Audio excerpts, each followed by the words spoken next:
streaming today. You know, by the title, Take Over the Galaxy, Opal.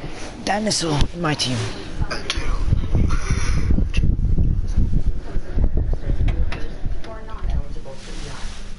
And then, an unprecedented wave of EI applications came rolling in. And then it became clear that there was uncertainty and confusion around what benefit to apply for.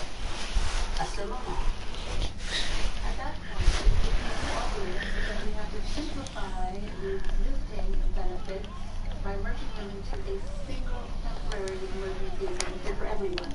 The system was not designed to address a global pandemic situation. It doesn't help all workers, and it doesn't contemplate the myriad of situations that workers are facing during this public health crisis with its significant economic impacts. It's clear that we need an immediate emergency benefit outside of existing government program parameters to respond to this emergency situation. That's what the Canada Emergency Response Benefit is. Retroactive to March 15th, Canadian workers will have access to the CERB to a maximum of 16 weeks if their income loss is related to COVID-19. It's a streamlined benefit with a straightforward eligibility criteria. The portal for accessing the Canada Emergency Response Benefit will be available in early April, and until then, EI-eligible Canadians who have lost their jobs can continue to apply for EI line and will be automatically enrolled in the CERB. This automatic enrollment also includes all Canadians who have already applied for EI or EI sickness benefits since March 15th. We're truly doing everything in our power to help Canadians and protect them against this virus and its economic impacts. We'll continue to work together to find ways to support Canadian workers and their families. Merci. Thank you.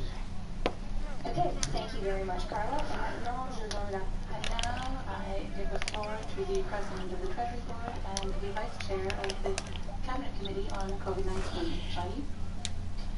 Thank you, Christian. The main message today is information and support of the informed on the clear instructions that we must all follow when it comes to physical and social distancing, but also the very clear directives that were recalled again yesterday when the Quarantine Act was invoked to ensure that everyone who comes back to Canada self-isolates for at least 15 days under proper conditions. Otherwise, the Quarantine Act will come into effect. There was also the announcement yesterday, the Canada Emergency Response Benefit will help Canadians make the right choices to be able to avoid the choice between Yeah? What? It's at 1 o'clock. The Canada Emergency Response Benefit, it is more simple, it'll be quicker, it's more inclusive as well because it includes all workers and all conditions under which income loss takes place in the context of COVID-19. It is generous, it is $2,000 a month for the next 4 months, and that's because we want to avoid having a break in the employment link between employers and employees. And we want to ensure that when the economy comes back online, people will be able to pay their workers quickly. Merci, Jani, and thank you, Jani. Also is Heidi Haju, our Minister of Health, and our Deputy Chief Public Health Officer, Dr. Howard New. We're all ready to answer your questions, please. Okay, So we are going to take 3 questions on the phone. Thank you. Merci. Please press star 1 at this time if you have a question. S'il vous plaît, appuyez sur l'étoile 1 maintenant pour poser une question. There will be a brief pause for the participants registered. Il y aura un délai permettant de vous enregistrer dans la file d'attente. Thank you for your patience. Merci de patienter.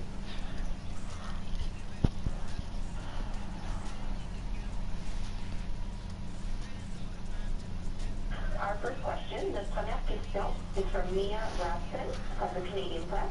Please go ahead, Adela. Hi, I'm wondering if you could talk a little bit about how the quarantine for people coming back to Canada will actually be enforced, what measures will actually be taken to enforce it, and how that might actually work. Okay, Patty, and then maybe Dr. Tam. Well, just in general, first of all, thank our hardworking public health officials who have been working so hard with their colleagues at the Canadian Border Services to put into place the measures that will help us enforce the Quarantine Act.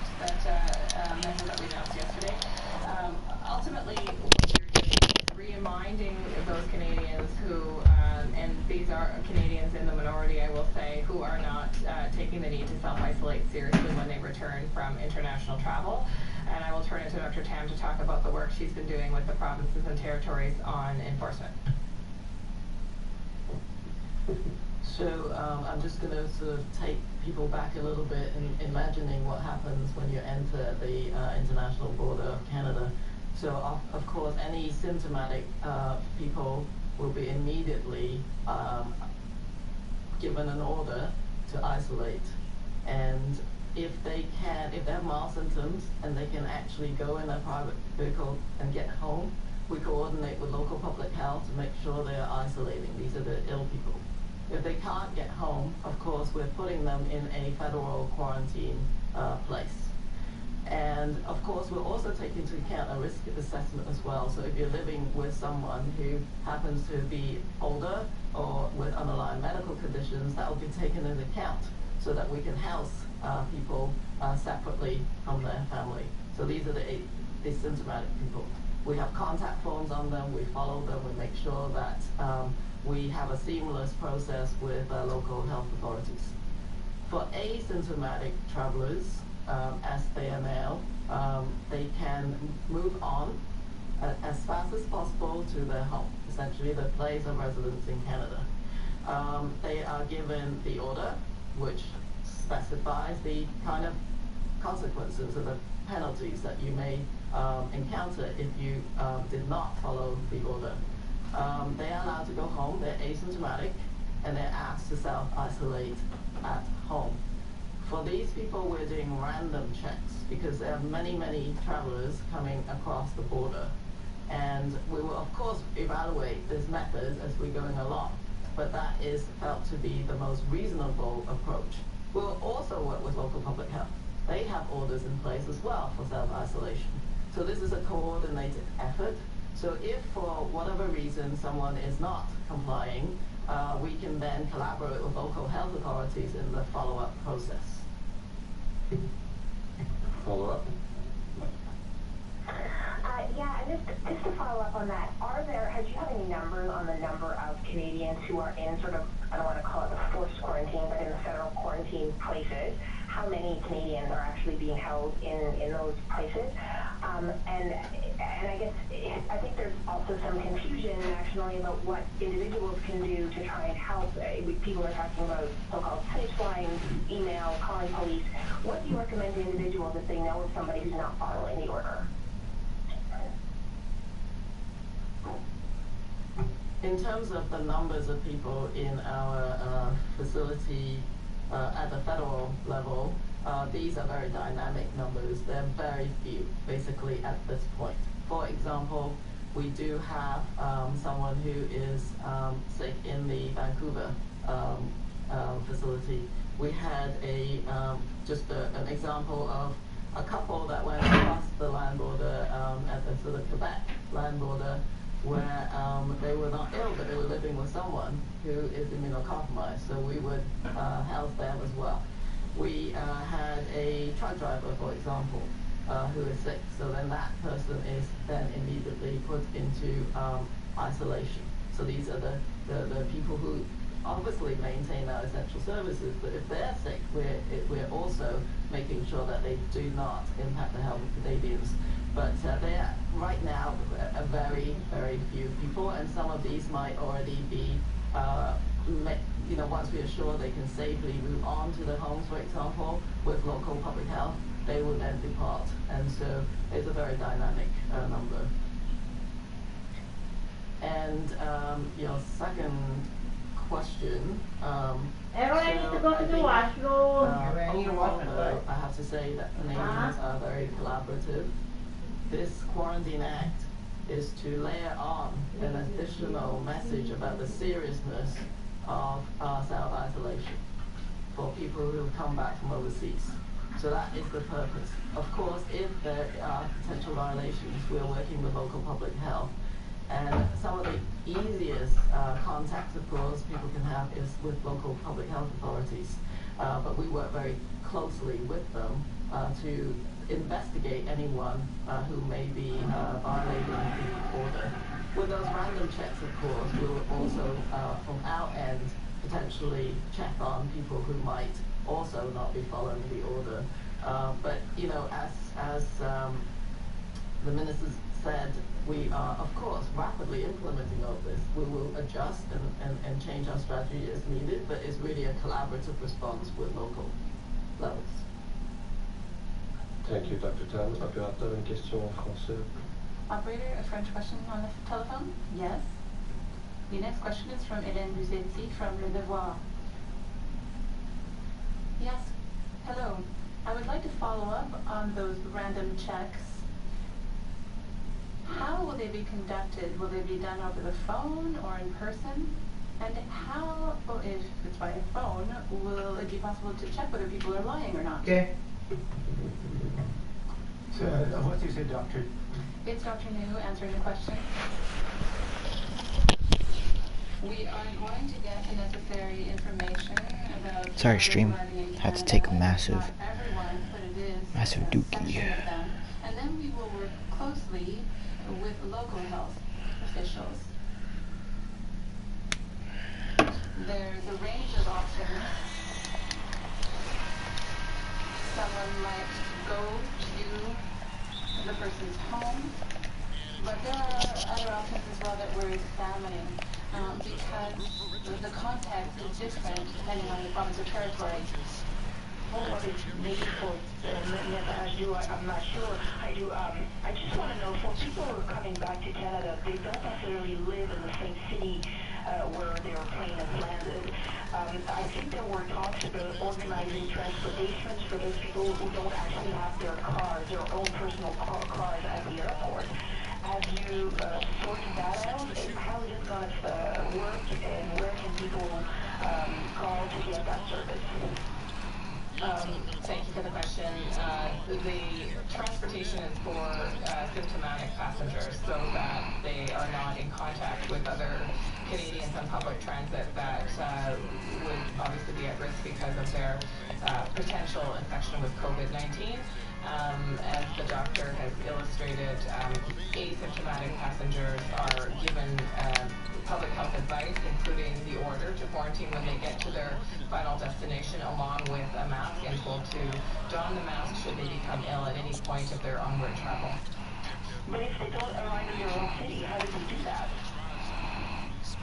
The same way that all other passengers are traveling, they would get onto their next flight or whatever form of transportation is taking them to their final destination, and this would only be allowed if they are asymptomatic. If they were symptomatic, they would be transported by our officials and placed into one of our quarantine facilities until such time that we could determine that they were safe to travel with us. Just to add that the Public Health Agency has contracted medical transport, so these can actually go a certain distance. So depending on the situation, the ill passengers may either be transferred to a federal quarantine site, or if it's within our medical transportation distance, we will actually drive them all the way home.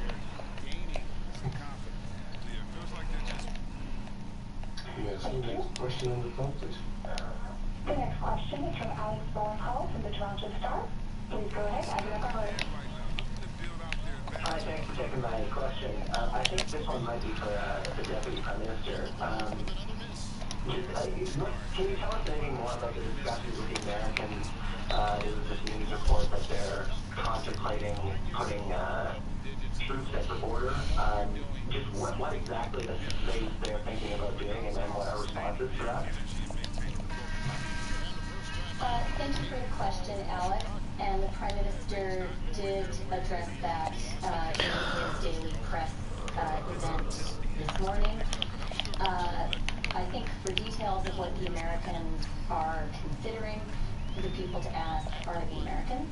And the United States, of course, is a sovereign country, which does, as it ought to do, make its own independent decisions about what to do within its own borders.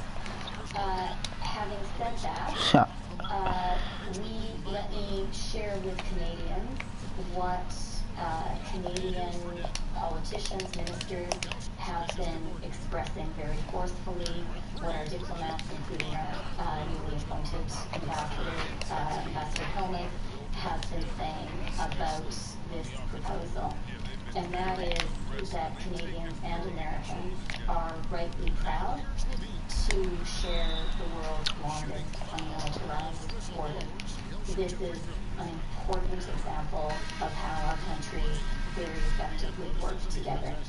It is also the case that Canada and the United States are very close military allies. We are partners in NORAD, defending our continent, and we are partners in NATO. We have been working very effectively together in our economic relationship, witness the ratification, even in these difficult times, of the new NAFTA. And last week, we managed, working collaboratively together, a very good reciprocal and cooperative agreement on restricting non-essential travel on our border, across our shared border. In view of all of these connections and the importance of the relationship, Canada is strongly opposed to this U.S. proposal, and we have made that opposition very, very clear to our American counterparts, and we will 100% do so. At the end of the day, every country takes its own decision, but ours is an important and valued partnership, and we are making it very clear Canada's position. Thanks. Alex, want to follow up? Yeah, thanks for that. And just, I guess, expanding on that, I mean, we're seeing around the world travel restrictions, lockdowns, borders shut down, countries scrambling for supplies. Are you worried that the pandemic will sort of prompt a turn inwards, will increase the impulse to protectionism or cause countries to turn away from international cooperation? Absolutely. And, when it comes to protectionism, I think we are already seeing that. I think we have to be thoughtful about the reaction. On one hand, every country in this time when we are facing real challenges to the health and safety of our own citizens, every country quite rightly needs to focus first and foremost on the health and safety of its own people. And that is what our government is doing, and we do that with no apology, in fact, with real conviction. Having said that, and I think Dr. Tam has been very effective at communicating this, at the end of the day, the reality of a global pandemic is that it is global. And the long-term lesson that we should be learning from all of this is how important international cooperation is.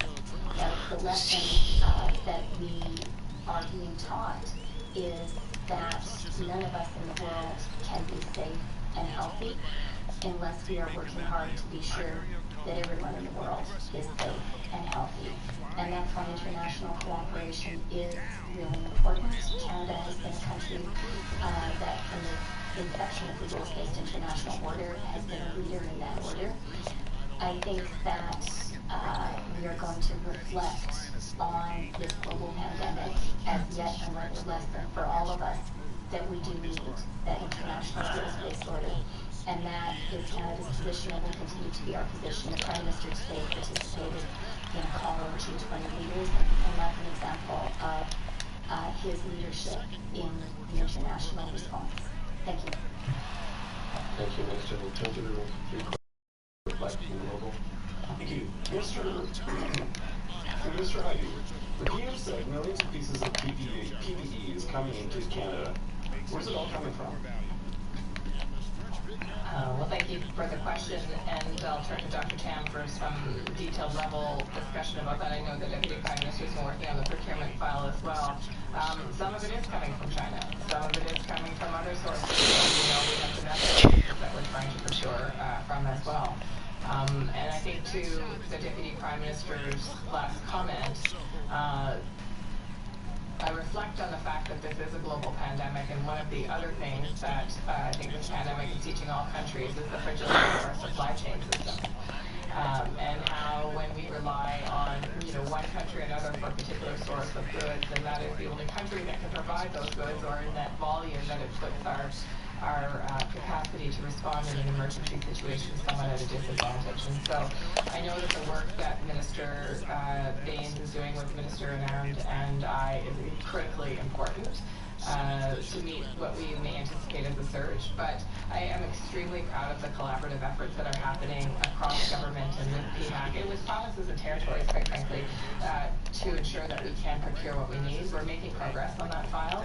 Is it perfect? Not yet, but certainly I think we're getting a lot further in the last week or two than we have been in a while. So this is on top of this. China sent back about 16 tons last month of equipment, right? That's what I have here. But is this on top of that, or is that number totally crazy? I'm sorry, what was the question at the beginning? Can you confirm that China is sending back more medical equipment than the 16 tons sent back last month? We'll have to get back to you on that. I'm not sure about those numbers, but unless Dr. Tam has details, but we'll get back to you on that. I will say that we appreciate how hard manufacturers across the globe are working right now to increase their production, and I would say we're not the only country that appreciates that. I too have regular calls with my counterparts, and we have a G7 meeting once a week. It happened to be today. Of course, all G7 countries right now are in the throes of their pandemic at various parts of their curve, and the question of personal protective equipment and other supplies was of paramount importance. And I will say that the efforts that are happening, as I said, on domestic production, but also on that sharing and balancing as we see the challenges emerge in different parts of the world is phenomenal at all levels. Thank you, Julie. You say you don't like the proposal by the U.S. For the border. Don't you think we deserve to know what the specifics are? So can you just tell us what is the proposal, and is there anything we can do about it? So again, the specifics of what the U.S. proposes to do in its own borders is truly a question which is rightly posed to American leaders, and I think that it would be inappropriate for anyone other than U.S. leaders to comment on what it is that they are contemplating. In terms of what we're doing about it, we are very directly and very forcefully expressing the view I shared a moment ago, which is that in Canada's view, this is an entirely unnecessary step, which we view as damaging to our relationship. And I would also like to thank and acknowledge Mr. Blair for speaking to his counterpart about this, and Mr. Sargent for speaking to his counterpart about this. Having said that, it is absolutely the right of every country, very much including our neighbor, to do what it chooses to do on its border. And I will also say is that something that we have been in very close contact with our American counterparts about at the health level, at the border level, at the sort of political level, in explaining to them the actions that Canada is taking when it comes to public health here in Canada. Thanks. Okay, I'm not sure if it's for Patty Paju or for Teresa Tam, but we are hearing, it's a health question, we're hearing that flight attendants are getting sick on planes because they have sick passengers that they're dealing with.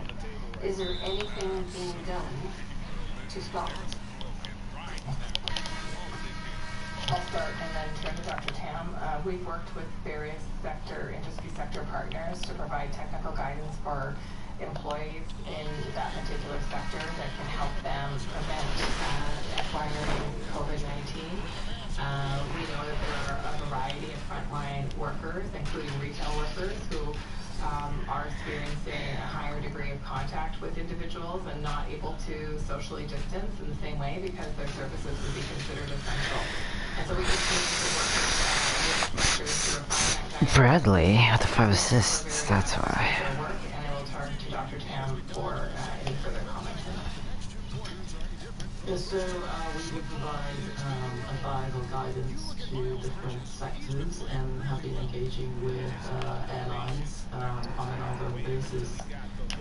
Some of the current measures being put in place, for example, ensuring no sick passengers get on the plane, of course also protects the crew that is on the plane.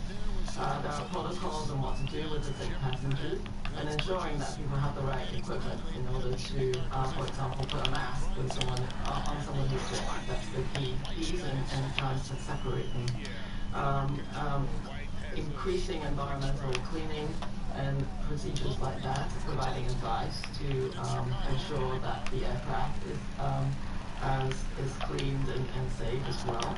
So, of course, anyone arriving in Canada who is ill will be taken care of, as with other travelers as well. But I think I understand the concerns, and it's really public health guidance that is being provided. Okay, one last question from the room before we go back to the phone. Rachel here, CTV. Hi, Minister. It's Rachel Hayes here from CTV. My first question is for Minister Haidu and Dr. Tam. It's about a joint Canada-China research paper from the University of Calgary and 5 other universities in China that has shown that a 2-week quarantine may not be enough, and 1 out of 8 people will actually start showing symptoms after 2 weeks. So will Canada consider extending this quarantine to a 3-week period? Are there any circumstances under which this would be considered? Given this is a research question, I'll turn to Dr. Tam. I think we'll reevaluate new evidence as it becomes evident. I think we will certainly review this paper, but of course there's always a distribution in terms of when people, the incubation period of when people feel sick is still the most common, median, if you like, incubation period is still that 5 to 6 weeks. So you have to take 5 to 6 days, sorry. We have to take essentially a look at the range. So I think certainly different circumstances can be evaluated, but it's either the public health measures are layered, and perhaps they're going to catch the tail end of that distribution curve. But our public health measures are there to essentially encompass the range of that incubation period. I call him Z. I have to sort of review whether how solid the epidemiologic investigation is, but we absolutely are open to integrating any new evidence. Minister Haidu, as a follow-up to the previous question about the materials that were sent to China, when Canada sent this equipment, was there a reciprocal agreement already in place with China so that they would send us supplies when we are in our time of need? Were there assurances given by the Chinese government to send back these materials? Again, I'll turn to Dr. Tam to talk about the principles of equipment sharing.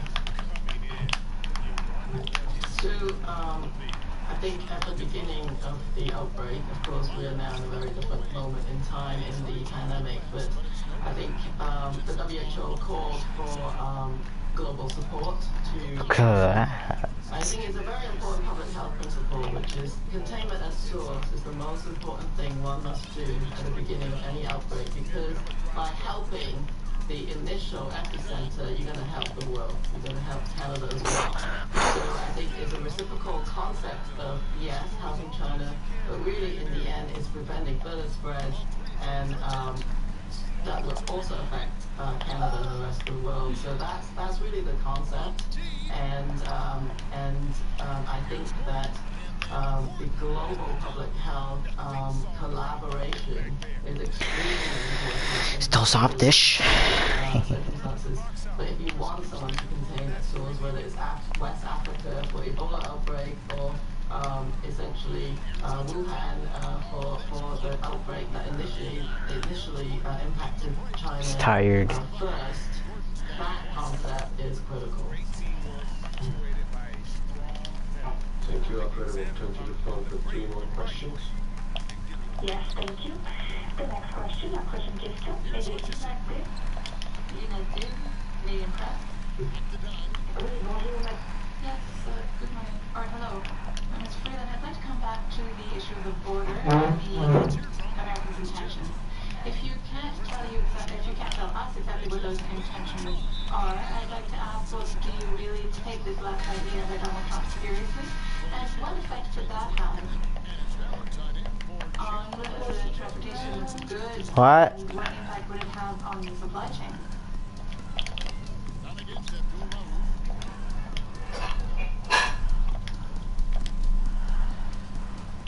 With regard to the discussion regarding the possibility that Washington will send troops to the Canadian border, I have to stress So close when I made that cap. we're talking about a potential decision by the U.S.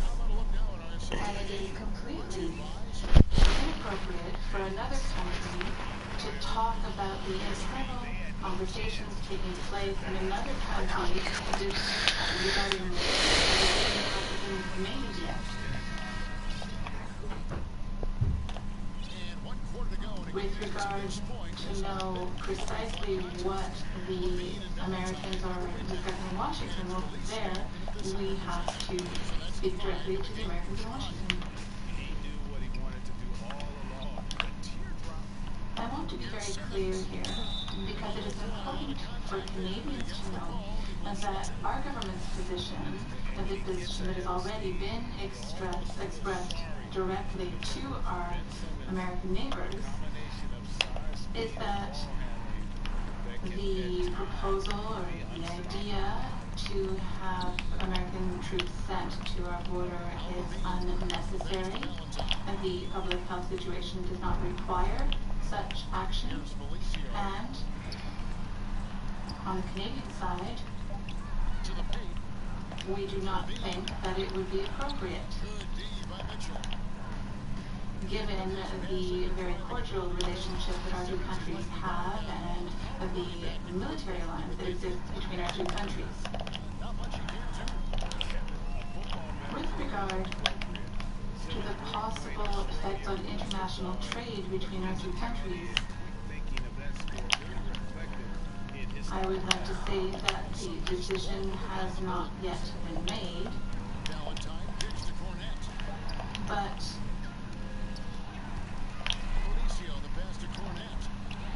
that is not why we've taken such a strong position in our conversation with the Americans. The idea of possibly sending troops to the border, well, I can assure you and I can assure Canadians that it's not because the Americans have some kind of intention to prevent trade from taking place. It's not a trade issue. At the same time, Canada has taken a strong position because we think that, symbolically speaking, and even philosophically speaking, when it comes to the relationship between the United States and Canada, it's important for us to have a border between neighboring countries that have been friends for a very, very long time to be an unmilitarized border. Thank you. And so if we ask the question in another way, so yesterday it wasn't the case, but today, are you still not referring to border controls that will change because of what's happening in the state of New York, for example, and the high number of cases in the United States? So will there be more controls at the border for goods and for trucks, for example? Answer.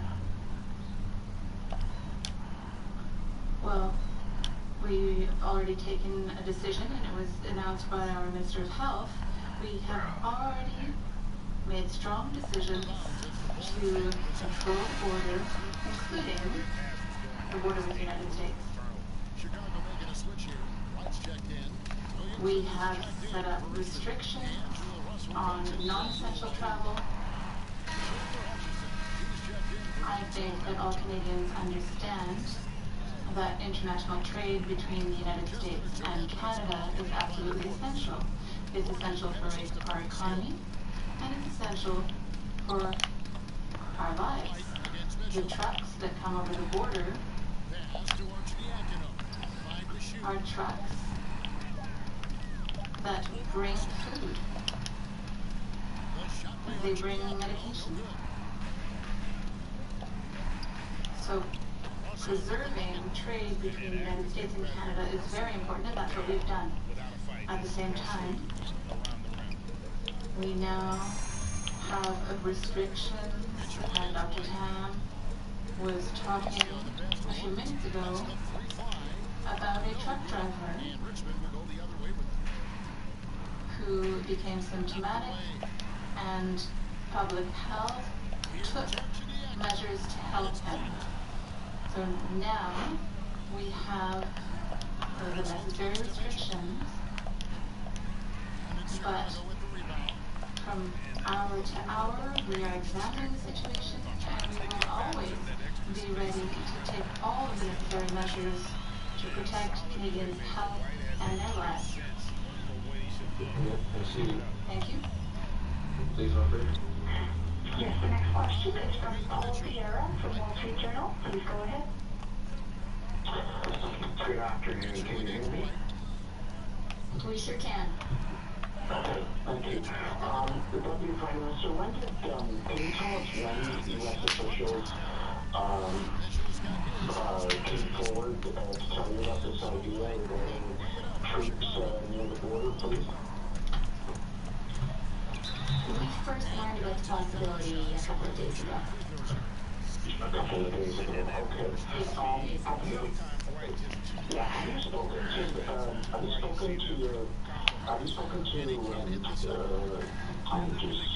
Mr. Pompeo or Mr. Pence about the Defense Secretary and the Homeland Security Secretary? Have you spoken to anyone? So as I said, Canada has made its position very clear at a number of levels. Minister Blair has spoken to his counterpart. Minister Sajjan has spoken to his counterpart.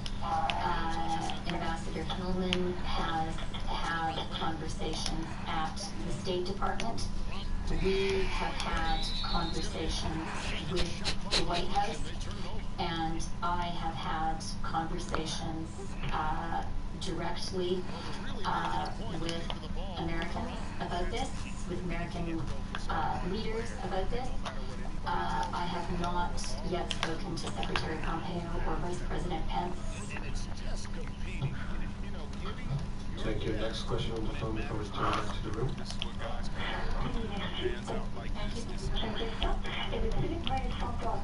Philippe Mazar-Poirier, Radio-Canada. Please go ahead.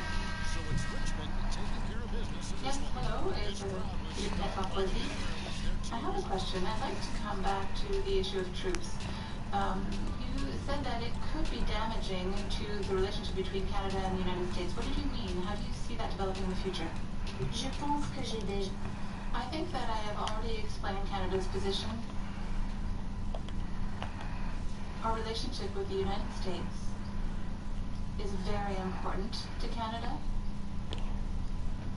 And I think that relationship is a very, very good one. We are military allies. We have a strong and important economic relationship. And we have close practical cooperation at the border. And that close cooperation we have arenas. We made a very well-coordinated mutual decision regarding travel restrictions for non-essential travel because of the coronavirus. So for all of those reasons, for us, and we express that directly to our American counterparts, we think that sending troops to the border is not That was some Troy and stuff right there, guys.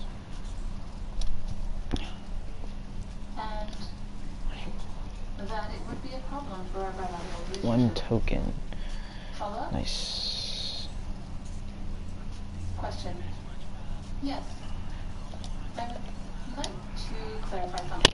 People who come back to the country and who are in quarantine, they were told that they can't go out walking, but those who are asymptomatic can go out for a walk.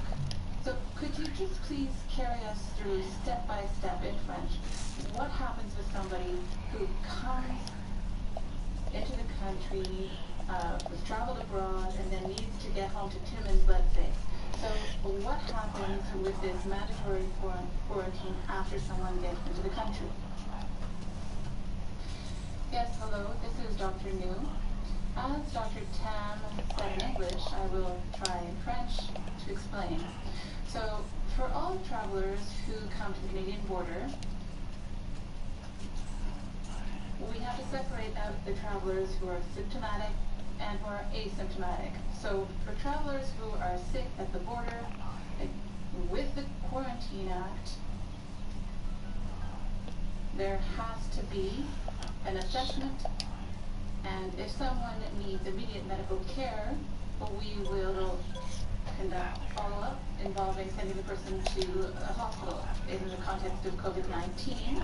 If someone is a bit sick with a few symptoms, right away, we give that person a pamphlet with instructions with an order saying that it is and self-isolate. And that is very clear for symptomatic people. So your question, I think, is about asymptomatic people. So those people are given an order to self-isolate for 14 days, but it's slightly different because if people come through the border with the U.S., for example, if they have a car and they can go straight home, that's fine. Because in principle, there is no stop there, but it is, or rather, they are in principle not supposed to stop anywhere on the way home, but if they use physical distancing, it's fine. But it's still not a good idea to stop and get groceries and that kind of thing. It's better to go straight home and ask a friend or a neighbor or a family member to go get food for travelers from abroad. For others who arrive at airports, it's the same principle. If a traveler is asymptomatic, they receive an order and a mask in case they develop symptoms.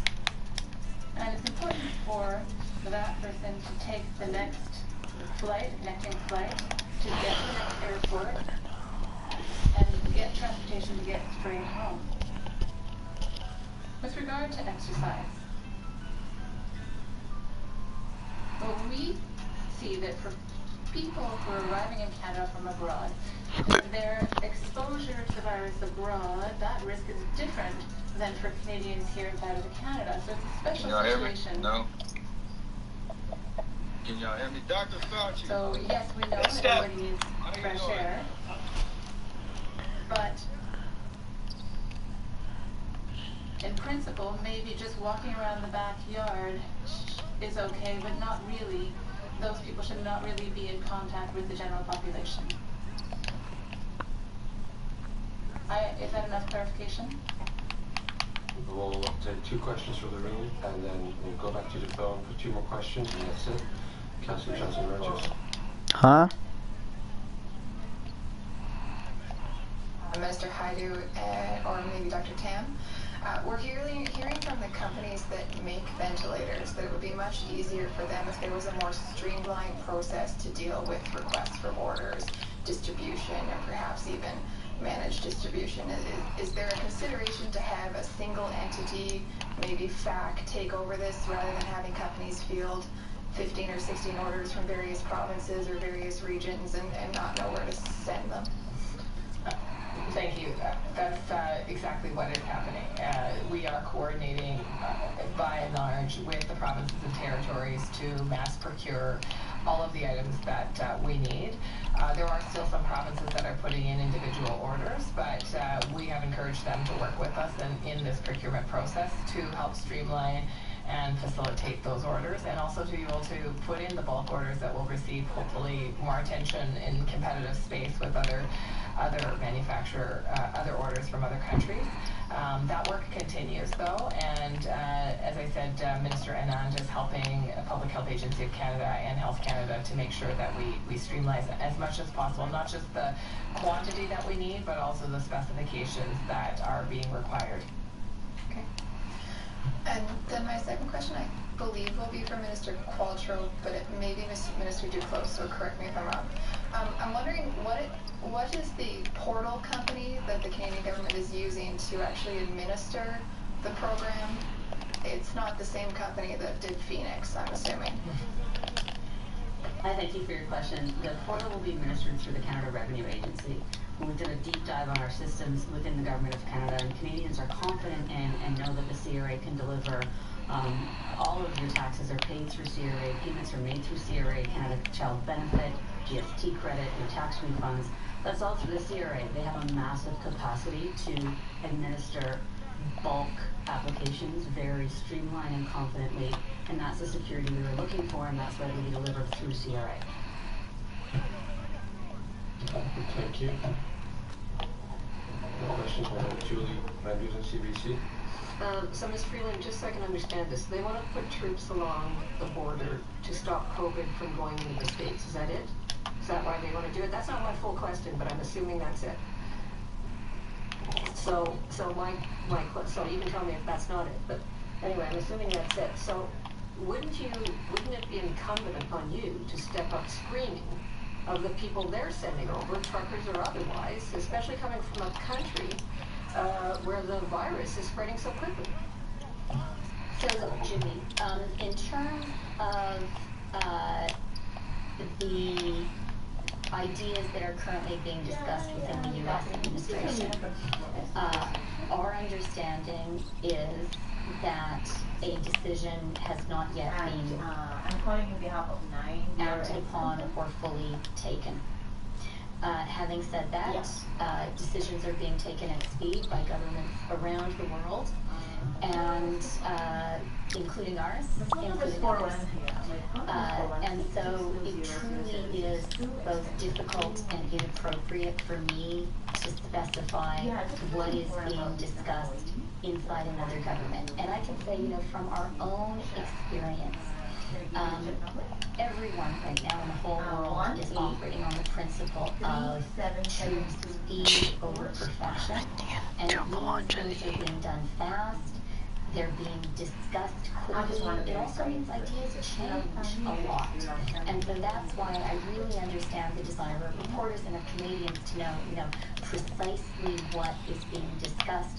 And it is simply impossible for me to offer that precision, partly because this is not something that we are doing. I'm just working from home right now. Quite understandably, this is something which is in the process of being discussed. And so that is why I can't offer precision.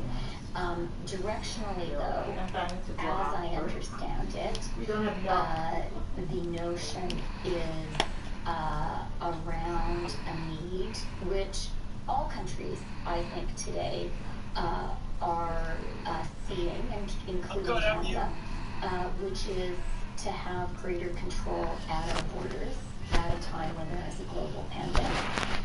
And that is something which our American neighbors wanna play? No. Wow, why? And in fact, it is that Why? Just play. Right now. Huh? I'm watching a movie right now. Oh, don't watch a movie. No. Wow. Okay, bye. Bye, girl. The point that we have absolutely made is we understand the concerns about the coronavirus. We share those concerns very much. I wish everyone listened to Capella. when she said to all of us, take this seriously. Look Epic at what farts. happened. I I certainly sat up a little bit straighter when she said that. This is a serious thing. We all need to take serious action, and we are. And Gordon easily goes for a little bit. So, yeah. No one's gonna bid on him, obviously, but like, put him up for a buy now. May as well. Of course, it's up to you to decide for yourselves. Alright, from one update to another, we just saw the federal government update Canadians on their response to COVID-19. Now it is the Premier's turn. That's mine. A $17 billion plan that will get the resources and support where they're needed most. Stamina is not 98. Okay, that's crazy. For people across this province. A $17 billion What about mild bridges? Of frontline healthcare workers. And our plan is already in motion. We now have 72 Stamina is 98, about 98. emergency investments will add 1,000 Kind of think about and 500 new Derek critical Jones care Jr. These investments are absolutely critical. Critical in increasing capacity in our healthcare system. Down to 95. To flatten the curve. Kinda wanna cut this card, no cap. To reduce the burden on our healthcare system and those in the trenches. Our healthcare workers, they're on the front lines. They're the real heroes in this crisis. Heroes like the 3,000 Alonzo Lonnie. to help handle more calls. Bam, let's go. First. Yeah, man. Who are full nurses in St. Catharines, both lending a hand in this crisis. Like Gwen, a personal support worker in Oshawa, who shows up every single day with a smile on her face. Ready 37's big. to see The same who's working hard to clean rooms at the Z-card's way better. St. Margaret Cancer Center. For them, He's like 3 inches taller. this is not just a job. Yeah, This is courage. This is not Oh, their efforts are inspiring. They're always looking out for us, Karolinko. is looking out for them. That's why. Oh no, it's Carolyn Gallinari. 3.3 6'10". to the Oh. front lines of our healthcare system And Gordon beats him in basically everything. to combat the spread of COVID-19. On top of the $304 million we've already invested to slow the spread of this terrible, terrible virus.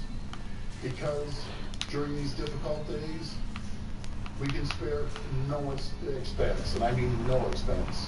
We must spare no expense when it comes to supporting our healthcare workers, when it comes to protecting our families, protecting our seniors. And we will spare no expense when it comes to protecting what we hold most dear. That's why I'm prepared to do whatever it What takes. player from each team do I have the most of? And as we look ahead, at some 76ers? and some dark days, 2 people, nice. The we can't lose Bucks. sight of what matters. 1 dude, nice. The Bulls, the Bulls. As a province, 4, okay, not bad. The Cavs, our ingenuity and our bond 2 to each other Celtics, will see us through the worst of it. 2 Clippers, Will help us emerge stronger 2 and more united than ever before.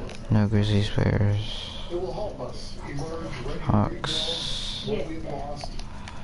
And I want to Hornets. thank the people of I have 1 Ontario Hornets player, for the strength they've shown. Jazz. Thank you. You know what? It's gonna take too long. Great people of Ontario. I'm gonna have to go like this. Okay, nobody from the current NBA.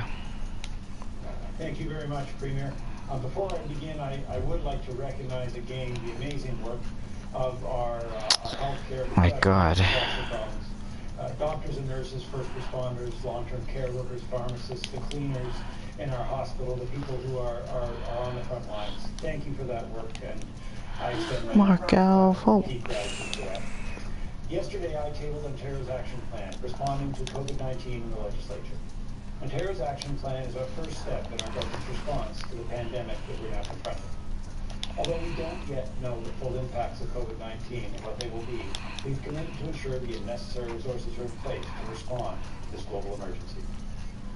The first steps we announced yesterday include $7 billion in urgent direct funding for healthcare, people, and jobs. The plan also offers $10 billion in cash flow support for people and businesses through tax and other deferrals. Taken together, as the Premier said, Ontario's action